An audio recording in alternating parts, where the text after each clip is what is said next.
بسم اللہ الرحمن الرحیم لقد جاءكم رسول من انفسكم عزيز عليه ما عنتم حريص عليكم بالمؤمنين رؤوف رحيم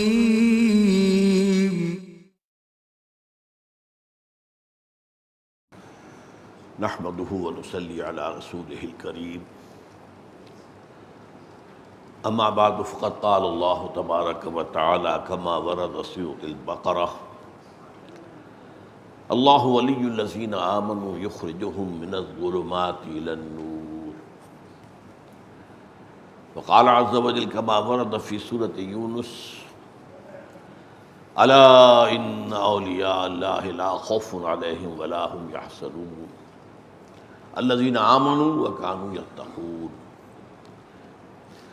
وقال عز وجل كما ورد في سورة قاف وَلَقَدْ خَلَقْنَا الْإِنسَانَ وَنَعْلَمُ مَا تُوَسْوِسُ بِهِ نَفْسُهُ وَنَحْنُ أَقْرَبُ إِلَيْهِ مِنْ حَبْلِ الْوَرِيدِ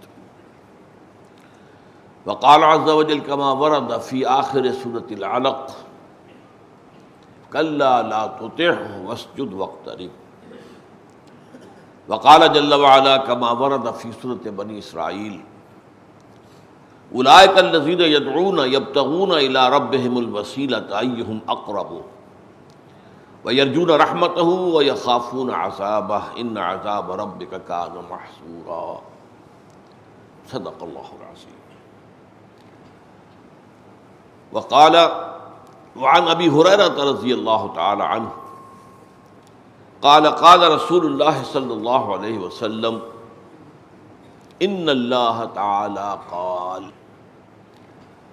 من عادى لي وليا فقد آذنته بالحرب وما تقرب إلي عبدي بشيء أحب إلي مما افترضته عليه وما يزال عبدي يتقرب إلي بالنوافل حتى أحبه فإذا أحببته كنت سمعه الذي يسمع به وبصره الذي يبصر به ويده التي يبطش بها ورجله التي يمشي بها وإن سألني لأعطينه وإن استعاذني لأعيذنه رواه الإمام البخاري رحمه الله رب اشرح لي صدري ويسر لي أمري واحلل عقدة من لساني يفقهوا قولي اللهم ربنا ألهمنا رشدنا وأعذنا من شرور أنفسنا اللهم أرنا الحق حقا وارزقنا اتباعه وأرنا الباطل باطلا وارزقنا اجتنابه آمین یا رب العالمین۔ اربعین نبوی کی یہ جو حدیث نمبر 38 ہے، اس کے پہلے حصے پر میں سمجھتا ہوں گفتگو مکمل ہو چکی ہے، تاہم اس کی یاد دہانی ضروری ہے۔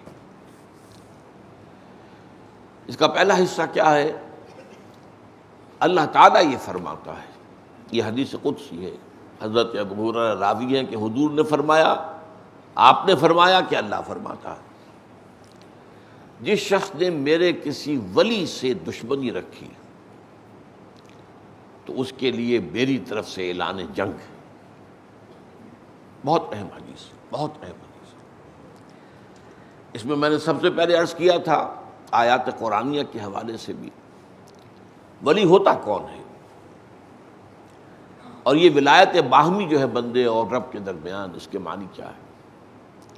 یہ ولایت باہمی ہے، اس معنی میں اللہ اہل ایمان کا ولی، اہل ایمان اللہ کے ولی۔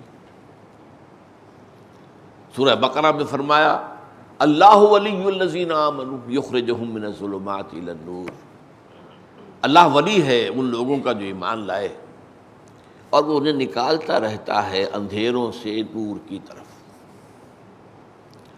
اور سورہ یونس میں فرمایا الا ان اولیاء اللہ لا خوف علیہم ولا هم یحزنون، آگاہ ہو جاؤ اللہ کے اولیاء کے لیے نہ کوئی خوف ہے نہ حزن ہے۔ یہ کون ہے اولیاء اللہ؟ الذین آمنوا وکانوا یتقون، جو ایمان لائے حقیقی معنی میں اور وہ تقوی کی روش اختیار کیے رہے. اور ہم پڑھ چکے ہیں سورہ مائدہ کی ایک آیت کے حوالے سے کہ تقوی در حقیقت کسی مقام کا نام نہیں ہے. تقوی ایک موٹیویٹنگ فورس ہے، ڈرائیونگ فورس ہے، جو بندہ مومن کو آگے سے آگے لے کر جاتی ہے، اونچے سے اونچا. وہ جو سورہ مائدہ کی آیت ہے اس میں کہ شراب کی حرمت کا آخری اور حتمی حکم آنے کے بعد مسلمانوں کی تشویش کو دور کرنے کے لیے کہ ہم تو پیتے رہے اتنے عرصے شراب، اگر یہ رجس ہے تو یہ تو ہمارے تو وجود میں سرایت کیے ہوئے، کیا بنے گا؟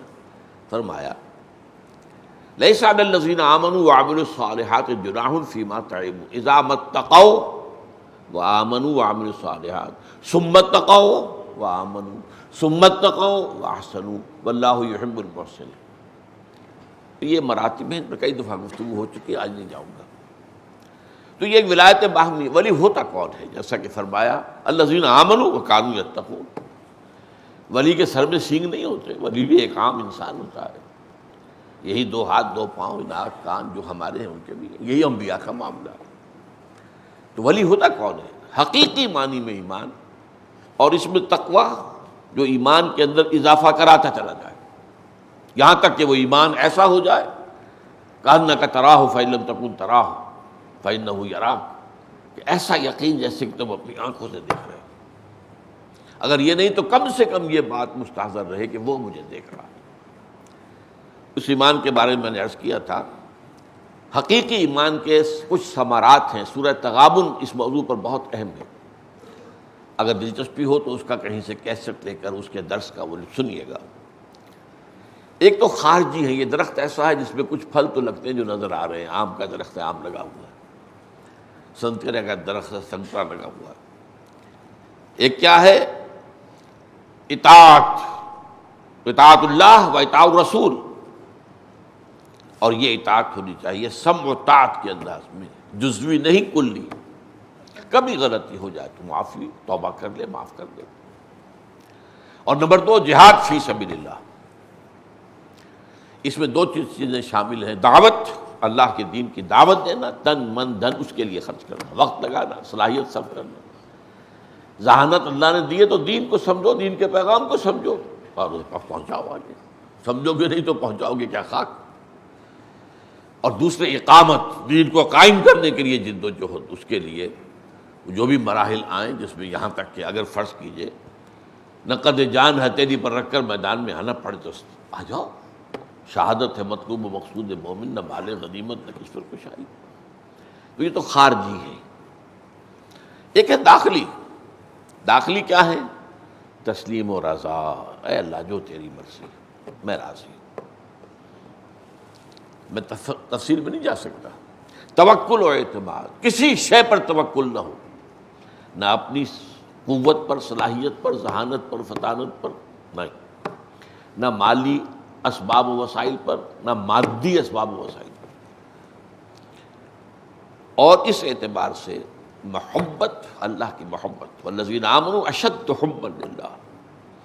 اللہ اور اس کے ساتھ اس کا رسول بریکٹ کر لیجیے، اور اس کی راہ میں جہاد کرنا، سورہ توبہ کی آیت نمبر 24 کی روح سے یہ محبوب ترین ہو جائیں. یہاں تک کہ محبوب تر ہوں باپ سے، بیٹے سے، بھائی سے، میاں سے، بیوی سے، اور یا جو بھی رشتہ دار ہیں ان سے. اور وہ مال جو بڑی محنت سے جمع کیا ہوا ہے، وہ کاروبار جس میں کساد کا اندیشہ رہتا ہے مندہ نہ ہو جائے، اور وہ بلڈنگیں جو بڑے شوق سے، چاو سے بنائی ہیں، محل جو تعمیر کیے ہیں، اگر ان کے مقابلے میں اللہ کی محبت کم ہے تو جاؤ دفع ہو جاؤ. اللہ کی محبت احب الیکم من اللہ و رسولہ و جہاد فی سبیلہ. محبت کے ساتھ ہی حمیت، اللہ کی حمیت. اللہ کا جھنڈا گرا ہوا ہے بھائی اٹھاؤ. اللہ کا دین پامال ہے، کھڑا کرو، اس کو قائم کرو. ان اقیموا الدین ولا تتفرقوا فیہ. جزوی فروعی معاملات میں اختلاف ہو جائے کوئی حرج نہیں ہے. رفع دین ہے یا نہیں ہے، آمین بالجہر ہے یا نہیں، وغیرہ. دین کو قائم کرنے کی جد و جہد میں اختلاف نہ ہو. اور نصرت، یہی اللہ کی، اس کے رسول کی مدد. یا ایھا الذین آمنوا کونوا انصار اللہ. کیا مطلب؟ اللہ کے دین کو قائم کرو. اور کیا چاہیے؟ مدد اللہ. وما اريد منهم ان يطعمون، میں تو کوئی یہ نہیں چاہتا مجھے کھانا کھلاؤ، کوئی چیز میں نے مانگی نہیں، وہ تو میں کھلاتا ہوں، کھانا میں کھلاتا ہوں۔ تو اس اعتبار سے اللہ تعالیٰ کی نصرت، اللہ کے اس کے رسول کی، وَلِيَعْلَمَ اللَّهُ مَن يَنصُرُهُ وَرُسُلَهُ بِالْغَيْبِ، یہ چیزیں جمع ہو جائیں تو یہ ہے ایمان، حقیقی ایمان، اور اس میں پھر اضافہ زیادہ سے زیادہ، جیسے آپ کہتے ہیں بھائی جتنا گڑ ڈالو گی اتنا ہی میٹھا ہوگا، اس میں جو شخص جتنے جتنے درجے میں تن من دھن لگا رہا ہے، ایسے بھی تھے جو انگلی کٹوا کر شہیدوں میں نام لکھوا لینے والے، ایسے بھی تھے صحابہ کے دور میں بھی تھے، منافقین تھے کہ نہیں تھے، نمازیں بڑے شوق سے آ کر حضور کی امامت میں پڑھتے تھے، لیکن جان و مال کا اللہ کی راہ میں خرچ کرنا یہ مشکل ہے، اور ایسے بھی ہیں جو ہمہ تن ہمہ وقت اسی کام کے اندر لگ جاتے ہیں۔ اللہ روزی تو انہیں بھی پہنچاتا ہے، وہ تو پہنچاتا ہے، وَمَا مِن دَابَّةٍ فِي الْأَرْضِ وَلَا فِي السَّمَاءِ إِلَّا عَلَى اللَّهِ رِزْقُهَا، رزق اللہ کے ذمہ ہے، وہ پہنچاتا ہے۔ تو اس اعتبار سے اس ایمان کے پھر درجے ہوتے چلے جائیں گے، کتنا کتنا آدمی اونچا گیا ہے۔ اب آئیے دوسرا حصہ جو ہے اس کا، اس حدیث کا، وَمَا تَقَرَّبَ إِلَيَّ عَبْدِي بِشَيْءٍ أَحَبَّ إِلَيَّ مِمَّا افْتَرَضْتُهُ عَلَيْهِ۔ اب یہاں قرب الہی کا ایک مضمون آ رہا ہے، تو پہلے یہ سمجھ لیں کہ قرب سے مطلب کیا ہے۔ کیا ہمارے اور اللہ کے درمیان کوئی فاصلہ ہے؟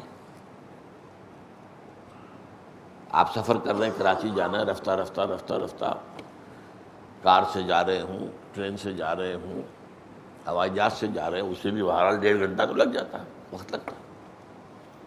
تو پہلی بات تو اس کی نفی ہے، اللہ کہیں دور نہیں ہے، نحن اقرب الیہ من حبل الورید۔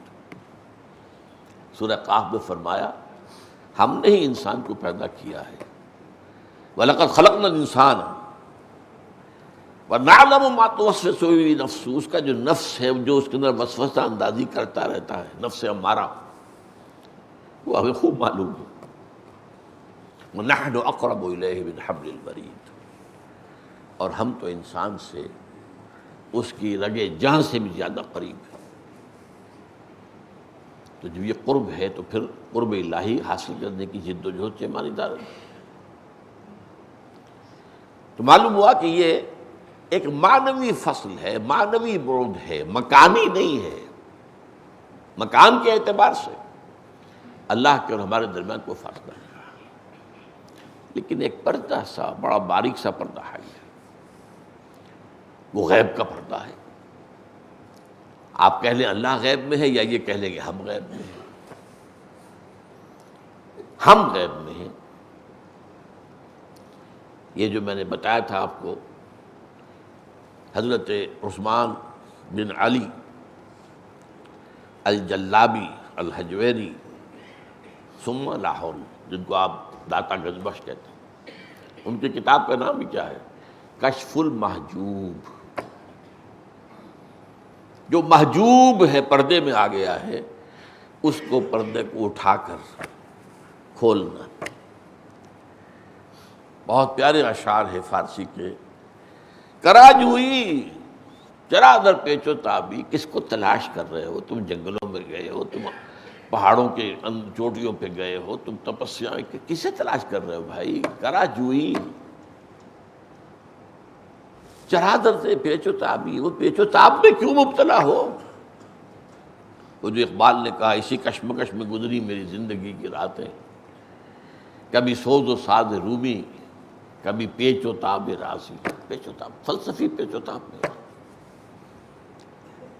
کہ او پیداست تو زیر نقابی، وہ تو ظاہر ہے، چھپا ہوا تو ہے،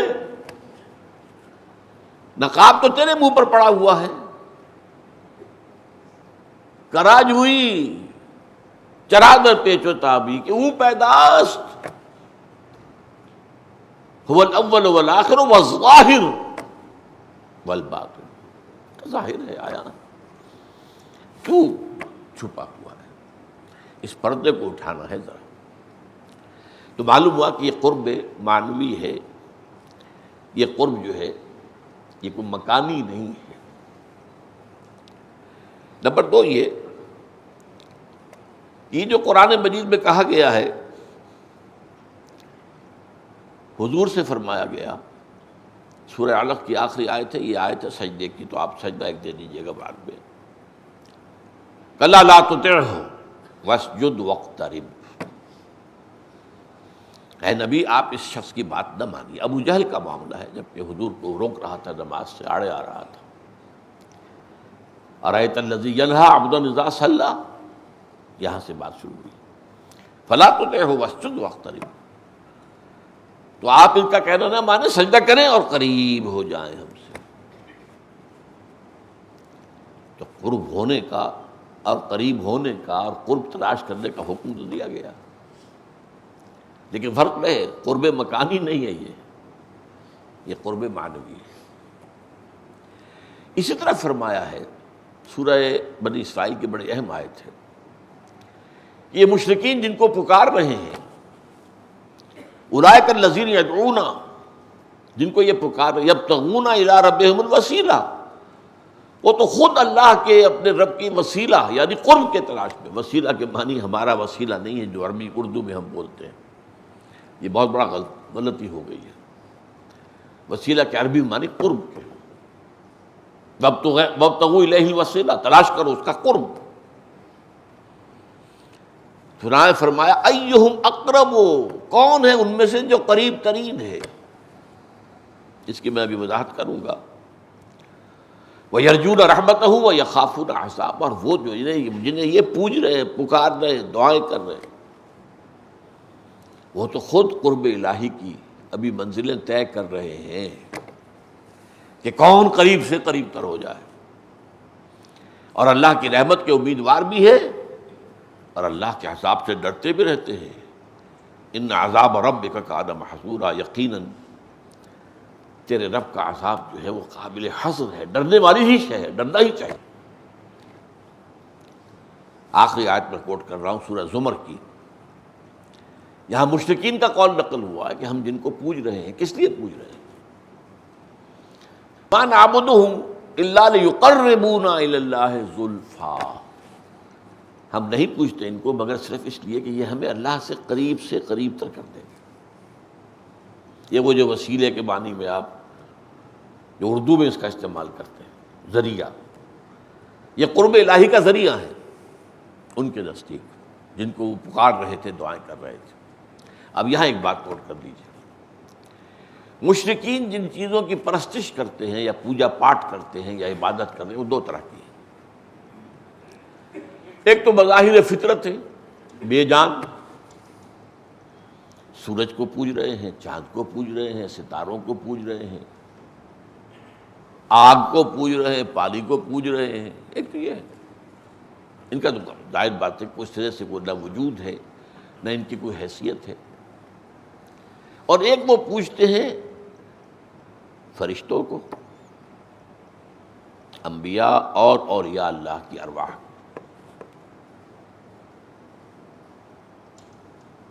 یہ جو آپ کہتے ہیں یا غوث العظم جیلانی، یا علی مدد، ظاہر بات ہے کہ یہ آیت جو ہے کہ ان کا یہ کہنا کہ ہم ان کو اس لیے پوچھتے ہیں کہ یہ ہمیں قریب تر کر دیں، تو وہ ظاہر بات ہے چاند اور سورج اور ستاروں کے بارے میں تو نہیں ہو سکتا۔ اور جو آیت میں نے سورہ بنی اسرائیل کی سنائی، اولئک الذین یدعون یبتغون الی ربہم الوسیلۃ ایہم اقرب، یہ ہے اصل میں اس دوسری قبیل کی شے۔ عربوں کا عقیدہ کیا تھا؟ فرشتے خدا کی بیٹیاں ہیں، جن سے یہ راضی ہو جائیں بیٹیاں اللہ کی، بس اللہ راضی ہو جائے گا۔ لاڈلی ہوتی ہیں بیٹیاں، بیٹیوں کی فرمائش تو بڑا مشکل ہو جاتا ہے رد کرنا۔ آپ بیٹوں کو جھڑکتے ہیں آسانی سے، بیٹیوں کو نہیں جھڑکتے، شرافت اگر ہے آپ میں کچھ۔ اب مجھے تو یاد آ جاتا ہے تو آنسو میں نہیں روک سکتا، کس جگر کے ساتھ اور کس مضبوط دل کے ساتھ حضور نے حضرت فاطمہ رضی اللہ تعالیٰ عنہ کی وہ فرمائش جو تھی، درخواست ہو حضور مجھے کوئی غلام عطا ہو جائے، کوئی لونڈی عطا ہو جائے۔ اب تو سب لوگوں کے گھروں میں آسائش ہو گئی ہے، معاشی حالات اچھے ہو گئے۔ دیکھیے میرے ہاتھ میں گٹے پڑ گئے ہیں، چکی پھیر پھیر کے چکی چلا، میرے کندھوں پر بندیاں پڑ گئی ہیں مشکیزے کی وجہ سے جو میں پانی بھر کر لاتا ہوں۔ کیا جواب دیں؟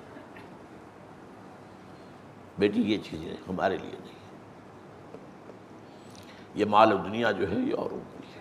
لو میں تمہیں بتاتا ہوں زیادہ بڑی شے، وہ تسبیح فاطمہ ہر نماز کے بعد 33 مرتبہ سبحان اللہ، 33 مرتبہ الحمدللہ، 33 یا 34 مرتبہ اللہ اکبر کہہ لیا۔ تو بہرحال یہ جو میں عرض کر رہا تھا کہ فرشتوں کو خدا کی بیٹیاں قرار دے کر بت بنا لیے، یہ لات مؤنث ہے الہ کا، منات یہ مؤنث ہے، عزا عزیز کا مؤنث ہے، جیسے اکبر سے کبرا، العزیز سے عزا، یہ انہوں نے دیویاں بنائی تھی، لیکن یہ بگڑا ہوا تصور تھا ان کا۔ یہ ہے حقیقت میں اسلام سے نہیں، فرشتے تو ہیں، لیکن فرشتے بھی اس عالم ارواح میں، ان میں بھی ایک جد و جہد جاری ہوتی، کون اللہ سے اور قریب ہو جائے، اور قریب ہو جائے، اور قریب ہو جائے۔ درجے ان کے بھی ہیں،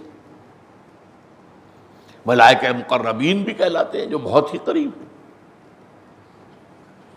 وہ بھی ہیں فرشتے جو عرش اعظم کو اٹھائے ہوئے ہیں، تو ان میں بھی ایک خواہش قرب کی۔ نمبر 2، اولیاء اللہ اور انبیاء کے نام پر مجسمے بنا لیے گئے۔ یہ جو حضرت نوح علیہ السلام کی قوم کے بتوں کا ذکر آتا ہے سورہ نوح میں، جب قوم کے سرداروں نے اپنی قوم کی بت مارنے کے لیے کہا تھا لا تذرن آلہتکم، دیکھو نہ چھوڑ دینا اپنے معبودوں کو، یہ نوح کیا کہہ رہا ہے، ان کی کوئی حقیقت نہیں، ہرگز نہ مانو بات اس کی، لا تذرن آلہتکم، ہرگز نہ چھوڑنا، ولا تذرن ودم ولا سواعا ولا یغوث ویعوق ونسرا، یہ 5 تھے، ود، سواع، یغوث، یعوق اور نسر، اور اس پر تقریباً اجماع ہے مفسرین کا کہ یہ اس قوم کے اولیاء اللہ سے گزرے ہوئے جو جہان سے دنیا سے جا چکے، ان کے وہ بت تراشتے تھے۔ فرق صرف اتنا ہے آج ہم ان کی قبروں کو پوجتے ہیں، فرق کوئی نہیں، قطعاً کوئی فرق نہیں۔ ایک بڑا تلخ واقعہ بتایا تھا، اب دیکھیے اچانک نام ذہن سے اتر گیا، جنہوں نے کتاب لکھی تھی من الظلمات الی النور، غازی احمد صاحب جو بچپن ہی میں مسلمان ہو گئے تھے اور موحد، سن 47 میں ان کو کنبہ سارا چلا گیا، امبالے میں جا کے آباد ہو گئے، پھر کوئی بہت سالوں کے بعد کہیں آئے ملنے کے لیے، ہندو تھے، انہوں نے بات کہی ہے، بھائی جان آپ نے خام خواہ اپنا مذہب بدلا، ہم نے دیکھ لیا امبالے میں جا کر، مسلمان قبروں کو پوچھتے ہیں تو فرق کیا ہے؟ آپ نے وہ دین چھوڑا، یہ اختیار کر دیا، فرق کیا ہے؟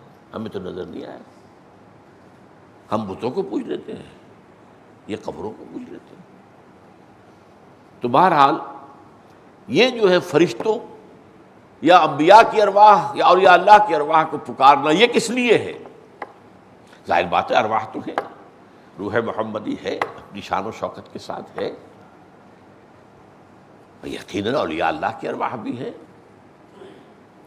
اور میں آپ کو سنا چکا ہوں کئی بار، شاہ ولی اللہ دہلوی کا قول یہ ہے کہ اولیاء اللہ جو ہوتے ہیں اللہ کے حقیقی، ان کی ارواح کو بھی ان کے انتقال کے بعد اللہ تعالیٰ ملائکہ اسفل میں شامل کر دیتے ہیں، جو سب سے نچلا درجہ ہے ملائکہ کا، جو اس دنیا کے انتظام پر مامور ہے۔ یہ سول سروس ہے، یہ سیکرٹ سول سروس ہے، نظر نہیں آتی، غیر مرئی ہے، اللہ کے احکام کی تنفیذ کرتے ہیں، انہی میں یہ فوج میں یہ بھی شامل ہو جاتے ہیں۔ ہے تو وہی نا، روحیں جو ہے وہ تو نورانی ہے، ملائکہ بھی نورانی ہے، انسانی ارواح بھی نور سے پیدا کی گئی ہیں، اور ملائکہ بھی نور سے پیدا کی، ان میں کیا دوری کیا ہے؟ انہیں اللہ ٹھیک، لیکن کسی کو پکار نہیں سکتے آپ، فرشتے آپ کے ساتھ موجود ہیں، آپ نہیں کہہ سکتے ذرا میرا یہ کام کروا دو، اے جبرائیل ذرا میرا یہ کام کرا دو، نہیں، کسی روح کو نہیں پوچھا جا سکتا۔ لیکن یہ جو فرما رہا قرآن کہ یہ لوگ جو ہیں وہ تو خود اس عالم میں بھی اور قرب مزید قرب مزید قرب، جیسے حضور نے فرمایا سے فرما دیا گیا واسجد واقترب، گویا کہ آپ بھی درجات جو ہے مسلسل طے کر رہے تھے، بلند سے بلند تر، اعلیٰ سے اعلیٰ تر. اور یہی وجہ ہے کہ فرمایا حضور نے اقرب ما یکون العبد الی اللہ فی السجود، اللہ بندہ جو ہے وہ قریب ترین اللہ سے ہوتا ہے سجدے کی حالت میں. کیوں؟ اللہ سے ہمیں دور کرنے والا ہمارا نفس ہے، ہماری نفسانیت ہے، ہماری اکڑ ہے، میں. اور جب سجدہ کرے، حقیقی سجدہ کرے انسان، اور اس کا پورا وجود مانوی بھی اور مادی بھی، یہ نہ ہو کہ صرف مادی طور پر تو سجدہ کر لیا ہے، مانوی طور پر نفس اکڑا کھڑا ہے، میں تو نہیں شروع جھکوں گا، یہ نہیں. اگر حقیقی سجدہ ہے تو یہ گویا کہ اپنے نفس کا خاتمہ والی بات ہے. سجدہ کر دینا. تو اسی لیے قریب ترین جو آتا ہے انسان وہ حالت سجدہ میں آتا ہے. اب یہاں جو ہے یہ بات میں آپ سے عرض کر دوں کہ اب ہم آ رہے ہیں ایک بہت خطرناک موضوع کی طرف. اس قرب کا کس حد تک معاملہ ہو سکتا ہے اللہ کے ساتھ. یہ حدیث بخاری کی نہ ہوتی تو ہمارے ہاں خاص طور پر جو جن کے اندر توحید کا زیادہ ذوق ہے، زیادہ جذبہ ہے، اور شرک سے زیادہ نفرت ہے ان کے اندر، وہ کبھی بھی نہ مانتے اس کو. اس لیے کہ اس میں وہ کیفیت بیان ہو رہی ہے جو علامہ اقبال نے ایک شعر میں کہی ہے، مٹا دیا میرے ساقی نے عالم منو تو، پلا کے مجھ کو میں لا الہ الا ہوں. میرے ساقی نے مجھے لا الہ الا ہو کی جو شراب پلائی ہے تو میں اور تو کا فرق ختم ہو گیا. بہت خطرناک مقام ہے، بہت خطرناک مقام. ہوشیار کے رہبر دب تیغست قدم رہا، ہوشیار ہو جاؤ، چوکس چوکنے، الرٹ. اب تمہارے قدم تلوار کی دھار پر ہیں، پھونک پھونک کے قدم رکھو. یہ معاملہ بدترین شرک کی طرف بھی لے جائے گا. لیکن اس درجے قرب، البتہ اس قرب کے حصول کے دو راستے بیان کیے، اور یہ حکمت کا بہت بڑا خزانہ ہے. ما تقرب الی عبدی بشیء احب الی مما افترضته علیہ، نہیں میرا قرب حاصل کرنے کی کوشش کرتا میرا بندہ فرائض کے ذریعے سے تو وہ میرے لیے محبوب ترین ہے. تقرب بالفرائض، جو کچھ فرض کیے گئے ہیں ہم پر اس کے ذریعے سے، اور یہ محبوب ترین ہے. احبا احبا احبا، نوٹ کر لیجیے گا. اگرچہ ایک دوسرے انداز سے دوسری بات جو ہے بلند ترین ہے. فرمایا وما یزال عبدی یتقرب الی بالنوافل، اور نہیں مصروف رہتا میرا بندہ میرا قرب حاصل کرنے میں نوافل کے ذریعے سے، حتی احبہ، یہاں تک کہ ایک مقام آتا کہ میں اس کو محبوب بنا لیتا ہوں، اس سے محبت کرتا ہوں. فاذا احببتہ، خطرناک ترین بات آ رہی ہے. فاذا احببتہ، جب میں اس سے محبت کرتا ہوں، کنت سمعہ الذی یسمع بہ، تو میں اس کی کان بن جاتا ہوں، میں اپنے بندے کے جن سے وہ سنتا ہے. وبصرہ الذی یبصر بہ، اور اس کی آنکھیں بن جاتا ہوں جن سے وہ دیکھتا ہے. اللہ اللہ. چلیے کان اور آنکھ تو پھر بڑا اونچا مرتبہ ہے. وَيَدَهُ الَّتِي يُبْطِشُ بِهَا، اور اس کا ہاتھ بن جاتا ہوں جس سے وہ پکڑتا ہے. اور آگے چلیے وَرِجْلَهُ الَّتِي يَمْشِي بِهَا، اس کے پاؤں بن جاتا ہوں جن سے وہ چلتا ہے. وَلَئِن سَأَلَنِي لَأُعْطِيَنَّهُ، اگر وہ مجھ سے سوال کرے کوئی میں لازماً دوں گا. وَلَئِنِ اسْتَعَاذَنِي لَأُعِيذَنَّهُ، اگر مجھ سے پناہ طلب کرے گا لازماً دوں گا.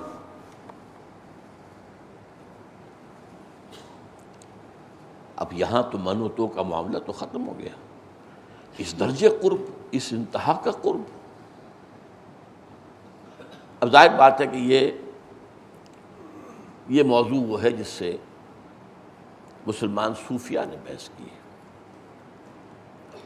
یہ بہرحال فقہا کا میدان نہیں ہے، یہ تو جس کو ہم عام طور پر تصوف کہہ دیتے ہیں، جس کی میں نے نفی کی اپنی تقریر میں، تصوف کا لفظ نہ قرآن میں ہے نہ حدیث میں ہے، یہ نئی اصطلاح ہے، اور اس میں بہت سے اس نئی بات کے ساتھ، نئے عنوان کے ساتھ بہت سی نئی چیزیں بھی اسلام کے باہر سے آ کر شامل ہو گئی ہیں، جو مروجہ تصوف ہے اس میں۔ لیکن ایک حقیقی تصوف بھی ہے، وہ کیا ہے؟ اللہ کا قرب، مزید مزید مزید مزید مزید۔ جیسے وہ حدیث ہم نے پڑھی تھی حضرت معاذ بن جبل کی، جب باقی سب لوگ اونگ رہے تھے سفر تبوک میں جاتے ہوئے، اور ان کی اونٹنیاں ادھر ادھر جو ہیں وہ منتشر ہو گئی تھی، ترتایو چر بھی رہی تھی، ناشتہ بھی کر رہی تھی، میں کہا کرتا ہوں صبح کا وقت تھا نا، اور یہ کہ چلتی بھی تھی، تو سب لوگ ادھر ادھر دور ہو گئے، تو حضور نے دیکھا حضرت معاذ، اصل میں آپ کی اونٹنی نے، حضرت معاذ کی اونٹنی نے ٹھوکر کھائی، بالکل ساتھ ہی حضور کی اونٹنی تھی، وہ اس نے بھی ٹھوکر کھائی یا بدک گئی، وہ ٹھوکر کھانے سے معاذ کی اونٹنی بدکی تو وہ بھی بدک گئی۔ اس پر حضور نے اپنا پردہ اٹھایا، دیکھا آس پاس کوئی بھی نہیں۔ بہرحال وہ تفصیل جو ہم پڑھ چکے ہیں حدیث، اس کے ضمن میں یہ بات آتی ہے کہ حضور حضرت معاذ چونکہ قریب تھے، دیکھا آپ نے، فرمایا ادنو دونک، اور قریب آ جاؤ، اور قریب آ جاؤ، اور قریب آ جاؤ، تو اتنے قریب ہو گئے کہ دونوں کی اونٹنیاں جو ہے آپس میں رگڑ کھا رہی ہیں، تو اللہ سے اور قریب اور قریب اور قریب اور قریب۔ یہ تقرب جو ہے یہ اولیاء اللہ کے کرنے کا کام ہے، جس کو اس حدیث کے شروع میں ذکر کیا گیا، من عادى لی ولیا فقد آذنتہ بالحرب، جس نے میرے کسی ولی سے دشمنی رکھی اس کے خلاف میرا اعلان جنگ۔ اب یہاں پہلے تو یہ نوٹ کیجئے کہ دو کھاتے کیوں علیحدہ ہیں، تقرب بالفرائض، تقرب بالنوافل۔ یہ تو سب جانتے ہیں فرض نماز افضل ہے نفل سے، کوئی شخص فرض نہیں پڑھتا اور سارا دن نفل پڑھتا رہے تو کچھ بھی نہیں، زیرو۔ ساری رات کھڑے رہے، فجر میں سو گئے، زیرو۔ فرض فرائض کی ادائیگی کے بعد نوافل کا معاملہ آتا ہے۔ اب دیکھیے فرائض کا تصور جو میں نے کئی بار بیان کیا، نماز بھی فرض ہے، روزہ بھی فرض ہے، حج بھی فرض ہے، زکوٰۃ بھی فرض ہے، دین کی دعوت بھی فرض ہے، اور اقامت دین کی جدوجہد بھی فرض ہے۔ اس فرض کو ادا نہ کرے، نوافل پر آپ نے زور لگا دیا، نماز نفلی، روزے نفلی، حج نفلی، عمرے پہ عمرہ، عمرے پہ عمرہ، ہر سال عمرہ، رمضان کا عمرہ، کیا ہے یہ؟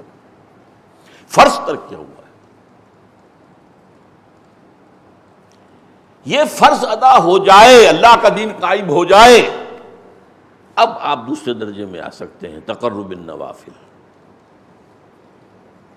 اس لیے کہ وہ نظام خلافت قائم ہو گیا، اب دین کی مزید دعوت اس کے ذمہ ہے، اب دین کو بقیہ دنیا میں غالب کرنے کی جد و جہد اس کے ذمہ ہے۔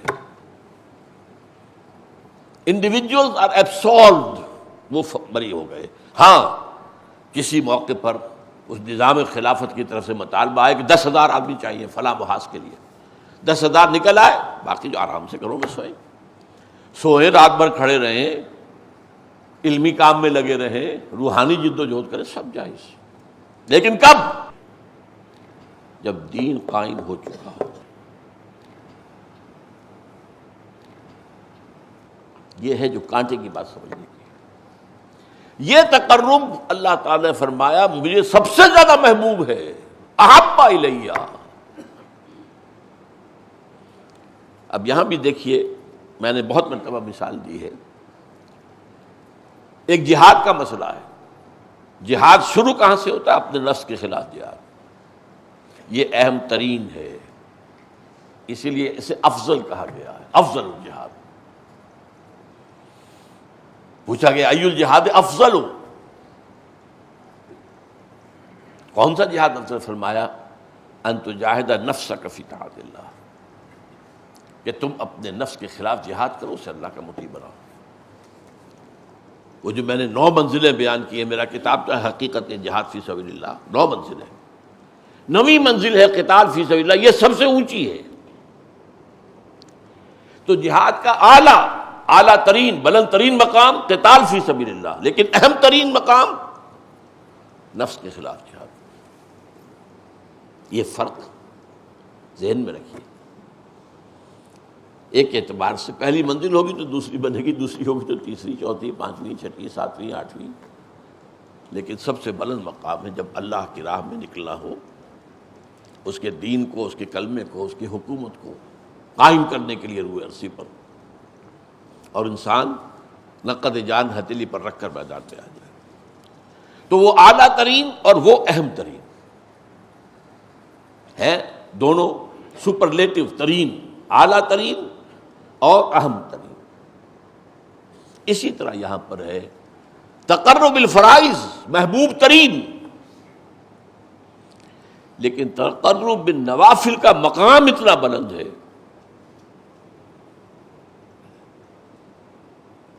کہ اللہ اپنے اس بندے کی آنکھ بن جاتا ہے جس سے وہ دیکھتا ہے، اس کے کان بن جاتا ہے جس سے وہ سنتا ہے، اس کے ہاتھ بن جاتا ہے جس سے وہ پکڑتا ہے، اس کے پاؤں بن جاتا ہے جس سے وہ چلتا ہے۔ اس سے اونچا مقام تو کوئی نہیں ہو سکتا۔ لیکن یہ تقرب النوافل، اور نوافل فرائض کے بعد، فرائض کو نظر انداز کر کے، فرائض کو ترک کر کے نوافل، چلہ کشیاں اور یہ اور وہ اور نفس کے خلاف جہاد، اور رگڑا جا رہا ہے اپنے نفس کو، رگڑ رہے ہیں، جبکہ باطل کا غلبہ ہے، اس کے خلاف کوئی کام آپ کر نہیں رہے۔ اللہ کا دین پامال ہے، اس کے خلاف کوئی جدوجہد نہیں، کوئی حمیت ہی نہیں، کوئی غیرت ہی نہیں۔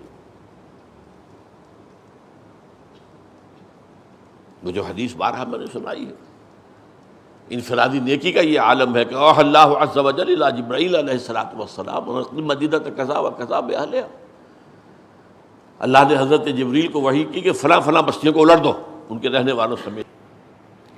قال فقال، حضور فرماتے ہیں کہ اس پر حضرت جبرائیل نے کہا، عرض کیا، یا رب ان فیہا عبدک فلانا لم یعصک طرفۃ عین، پروردگار اس وقت فلاں بندہ بھی ہے جس نے کبھی پلک جھپکنے یا نگاہ کے ادھر سے ادھر ہونے کا وقت بھی معصیت میں بسر نہیں کیا۔ اس کا تقویٰ، اس کی نیکی، اس کی پرہیزگاری، اس کا تدین کا آپ اندازہ کیجیے۔ فرمایا اقلبھا علیہ وعلیہ، الٹو اس بستی کو، پہلے اس پر پھر دوسروں پر۔ فإن وجہہ لم یتبعر فی ساعۃ قط، اس لیے کہ میری حمیت میں کبھی اس کے چہرے کا رنگ جو ہے سرخ نہیں ہوا۔ حمیت اتنی تو ہو کچھ کر نہ سکے، غصہ تو آئے، رنج تو ہو، صدمہ تو ہو۔ اسی کو کہا گیا جہاد بالقلب، جہاد بالید، جہاد باللسان، جہاد بالقلب۔ اگر یہ بھی نہیں ہے تو پھر تو یہ لگا رہا اپنے مست رکھو ذکر و فکر صبح گاہی میں اسے، پختہ تر کر دو مزاج خانقاہی میں اسے، باطل پھیلتا رہا، پھولتا رہا، پروان چڑھتا رہا، غالب ہوتا رہا، اور یہ لگا رہا اپنے مراقبوں میں اور اپنی چلہ کشی میں۔ یہ بڑا مجرم ہے۔ تو تقرب بالفرائض، البتہ اس میں جو بات کاٹے کی سمجھنے کی ہے، اقامت دین کی جد و جہد فرض ہے۔ اصل بات یہ ہے جو ہمارے ذہنوں سے نکل گئی۔ خلافت راشدہ کے بعد رفتہ رفتہ رفتہ رفتہ اسلام کا تصور بحیثیت دین کمزور ہوتا چلا گیا، یہاں تک کہ کہیں انگریز آ گئے، کہیں فرانسیسی آ گئے۔ کم سے کم مسلمانوں کی حکومت تھی تو قاضی تو ہوتے تھے، مفتی ہوتے تھے، فیصلے وہ کرتے تھے، قانون تو اسلامی نافذ تھا۔ اب کیا ہوا؟ اب انگریز آ گیا، اب تو پینل کوڈ ان کا ہے، سول کوڈ ان کا ہے، CRPC ان کا ہے، کرمنل پروسیجر کوڈ، سب اسی قوانین اسی کے۔ تو ہوتے ہوتے ہمارا ذہن یہاں پر آ کر فکس ہو گیا ہے کہ بس یہی چیزیں اصل ہیں، بس نماز، روزہ، حج و زکوٰۃ، سور نہیں کھانا، شراب نہیں پینی، زنا نہیں کرنا، بس اللہ کا خاص۔ باقی اقامت دین کی جد و جہد کا تصور علماء میں نہیں ہے، قطر نہیں ہے، تذکرہ ہی نہیں ہے، اس کی فرضیت تو بہت دور کی بات ہے، تصور ہی نہیں ہے۔ دین پڑھائے جاؤ پڑھائے جاؤ پڑھائے جاؤ، مفتی نکالے جاؤ، وہ سینکڑوں ہزاروں نکل رہے ہیں، کوئی معاشرے پر اس کا کوئی اثر ہے؟ ہاں ٹھیک ہے، نئی نئی مسجدیں بنتی ہیں تو نئے نئے خطیب بھی چاہیے، بس یہی ہے، اور کیا ہے؟ آبادی بڑھ رہی ہے، مسجدیں بن رہی ہیں، ہماری جو مذہبی سول سروس ہے اس کے لیے راستہ کھلا ہوا ہے۔ دین کی اقامت کہاں؟ اب کچھ تبدیلی آ رہی ہے دینی مدارس میں، ان کے اندر یہ لہر اب اٹھی ہے، اٹھ رہی ہے۔ یہ اٹھی ہے افغانستان کے طالبان کے صدقے، یہ اٹھی ہے لال مسجد کے حادثے کے حوالے سے، لیکن اب ہے، ایک لہر ہے، لیکن بدقسمتی سے یہ کہ وہ جیسا کہ میں نے بارہا کہا ہے، اس اقامت الدین کی میتھوڈالوجی جو حضور کی تھی، طریقہ کار جو تھا، وہ سامنے نہیں ہے، اب بھی نہیں۔ کوئی الیکشن کی طرف چلا گیا، کوئی صرف وعظ و نصیحت ہی کرتا رہ گیا، اب کسی نے جو ہے وہ خودکشی کے حملے اختیار کر لیے یا کچھ اور جو ہے دباؤ ڈالنے کے لیے حکومت پر حربے استعمال کیے۔ طریق محمدی سے ہوگا، جب ہونا ہے ہوگا اس سے۔ اب دیکھیے یہاں میں نے کہا تھا کہ یہ صوفیہ کا ایک معاملہ ہے جو ان احادیث پر غور کرتے ہیں، اور ان میں ایک بہت بڑی شخصیت ہے ابن عربی۔ ان کی طرف جو چیزیں سب منصوبے میں انہیں کہتا ہوں پتہ نہیں صحیح ہے ان کی طرف نسبت یا غلط ہے، اس لیے کہ جب آسمانی کتابوں میں تحریف ہو گئی تو ان کی کتابوں میں کیوں نہیں ہوگی؟ جب تورات میں تحریف ہو گئی، جب انجیل میں تحریف ہو گئی، جب احادیث میں تحریف ہو گئی، جھوٹی حدیثیں گڑھی گئی ہیں، حضور کی طرف منسوب کی گئی ہے، تو ان کتابوں میں بھی کچھ لوگوں نے داخل کر دیے ہیں اپنے نظریات۔ لیکن اس حدیث کے بارے میں جو بات وہ کہتے ہیں وہ بڑی عجیب ہے، بہت بہت گہرائی والی ہے۔ ان کی کتاب ہے فصوص الحکم، اور اس میں ایک ایک نبی کے حوالے سے وہ کچھ اپنے مکاشفات کر رہے ہیں، جیسے جاوید نامہ اقبال کی ایک نظم ہے، مختلف افلاق پر مختلف گزرے ہوئے لوگوں سے ملاقاتیں، ان سے گفتگو۔ اسی طریقے سے دوسری زبانوں میں بھی اس طرح کے معاملات ہیں، تو یہ خصوص اسی اعتبار سے۔ تو فصل لوطیہ جو ہے حضرت لوط علیہ السلام کے اس معاملے پر جب وہ کچھ اپنی باتیں بیان کر رہے ہیں تو عجیب بات کہتے ہیں۔ اس حدیث کا جو پہلا حصہ ہے وَمَا تَقَرَّبَ إِلَيَّ عَبْدِي بِشَيْءٍ وَأَحَبَّ إِلَيَّ مِمَّا افْتَرَضْتُهُ عَلَيْهِ، اس کے ضمن میں کہتے ہیں کہ اس کا نتیجہ کیا ہے کہ میرا بندہ میرا ہاتھ بن جاتا ہے جس سے میں پکڑتا ہوں، میرا بندہ میری ٹانگیں بن جاتا ہے جن سے میں چلتا ہوں، میرا بندہ میری آنکھیں بن جاتا ہے جن سے میں دیکھتا ہوں، میرا بندہ میرے کان بن جاتا ہے جس سے میں سنتا ہوں۔ بات وہی آئی ہے، وہی قرب، انتہائی قرب، مٹا دیا میرے ساقی نے عالم من و تو، یہ قرب کی انتہا۔ نوافل کے ذریعے سے کیا ہوگا؟ یہ اونچی منزل ہے کہ میں اپنے بندے کا ہاتھ بن جاتا ہوں، میں اپنے بندے کے پاؤں بن جاتا ہوں، میں اپنے بندے کی آنکھیں بن جاتا ہوں، میں اپنے بندے کے کان بن جاتا ہوں۔ اور وہاں کیا ہے جو احب ہے، احب محبوب تو یہ بھی ہے دوسرا، لیکن احب وہ ہے جو فرائض کے ذریعے سے کر رہا ہے، اور اس کے بارے میں آیا وہ میرا ہاتھ بن جاتا ہے جس سے میں پکڑتا ہوں۔ یہ ان کا قول ہے، حدیث کے الفاظ نہیں ہے، ابن عربی کا قول ہے کہ وہ تقرب اللہ کی طرف بالفرائض جب ہوتا ہے تو بندہ اللہ کے ہاتھ بن جاتا ہے جس سے وہ پکڑتا ہے، پاؤں بن جاتا ہے جن سے اللہ چلتا ہے، کان بن جاتا ہے جن سے اللہ سنتا ہے، آنکھیں بن جاتا ہے جن سے اللہ دیکھتا ہے۔ یہ اصل میں تقرب بالفرائض کا مقام ہے۔ بہرحال حدیث کے اندر موجود ہے اشارہ، احب، محبوب اور احب، یہ افضل، افر و تفصیل، احب وہی ہے۔ البتہ کیا ہو، ہمیں حضور کے صحابہ میں وہ نقشہ نہیں ملتا جو آپ کو صوفیہ اور اولیاء اللہ کی کہانیوں میں ملتا ہے، ان کے مکاشفات، ان کی کرامات، ان کا فلاں، ان کا یہ، صحابہ میں تو نہیں ملتا، ذکر ہی نہیں ہے۔ وہ اصل میں تقرب الفرائض میں لگے ہوئے تھے، انہوں نے دین غالب کیا ہے، جانے دیے، وہ محبوبیت پر ہیں، بلند ترین محبوبیت پر ہیں۔ ہاں جب خلافت قائم ہو گئی، جیسا کہ میں نے بتایا، چاہے حقیقی خلافت ختم ہو گئی، پھر بھی اس کے بعد بھی وہاں قانون تو شریعت کا چلتا رہا، تب یہ ہے کہ اب اس سے آگے بڑھ کر لوگوں نے جو نوافل کے ذریعے سے جو بھی، جس کو ہندی میں تپسیائیں کہتے ہیں، ریاضتیں کہتے ہیں عربی میں، ریاضت مشق، جیسے فزیکل ایکسرسائز ہے ریاضت، اسے ریاضی کہا جاتا ہے، یہ بھی ریاضت ہے۔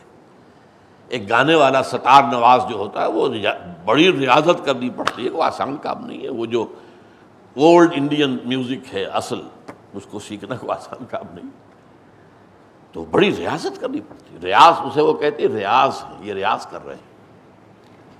تو اس حوالے سے اس پہلے کے مقابلے میں دوسرا اونچا ہے، لیکن پہلا محبوب تر ہے۔ یہ ہیں وہ مضامین جو میں نے اپنے 2 کتابچوں میں بیان کیے ہیں بہت عرصے پہلے۔ ایک ہے تقرب الی اللہ کے 2 مراتب، بالفرائض بالنوافل۔ اصل مسئلہ کیا ہوگا؟ فرائض کا تصور کیا ہے آپ کا، اور ایک یہ کہ مروجہ تصوف کیا ہے، اس میں ٹیڑھ کیوں آئی ہے، اور اب جو ہے کون سے تصوف محمدی صلی اللہ علیہ وسلم کا احیاء یہ لازم ہے ہمارے اوپر، اسی احیاء، وہی تصوف، سلوک محمدی صلی اللہ علیہ وسلم۔ اللہ تعالی ہم سب کو اس کی توفیق عطا فرمائے۔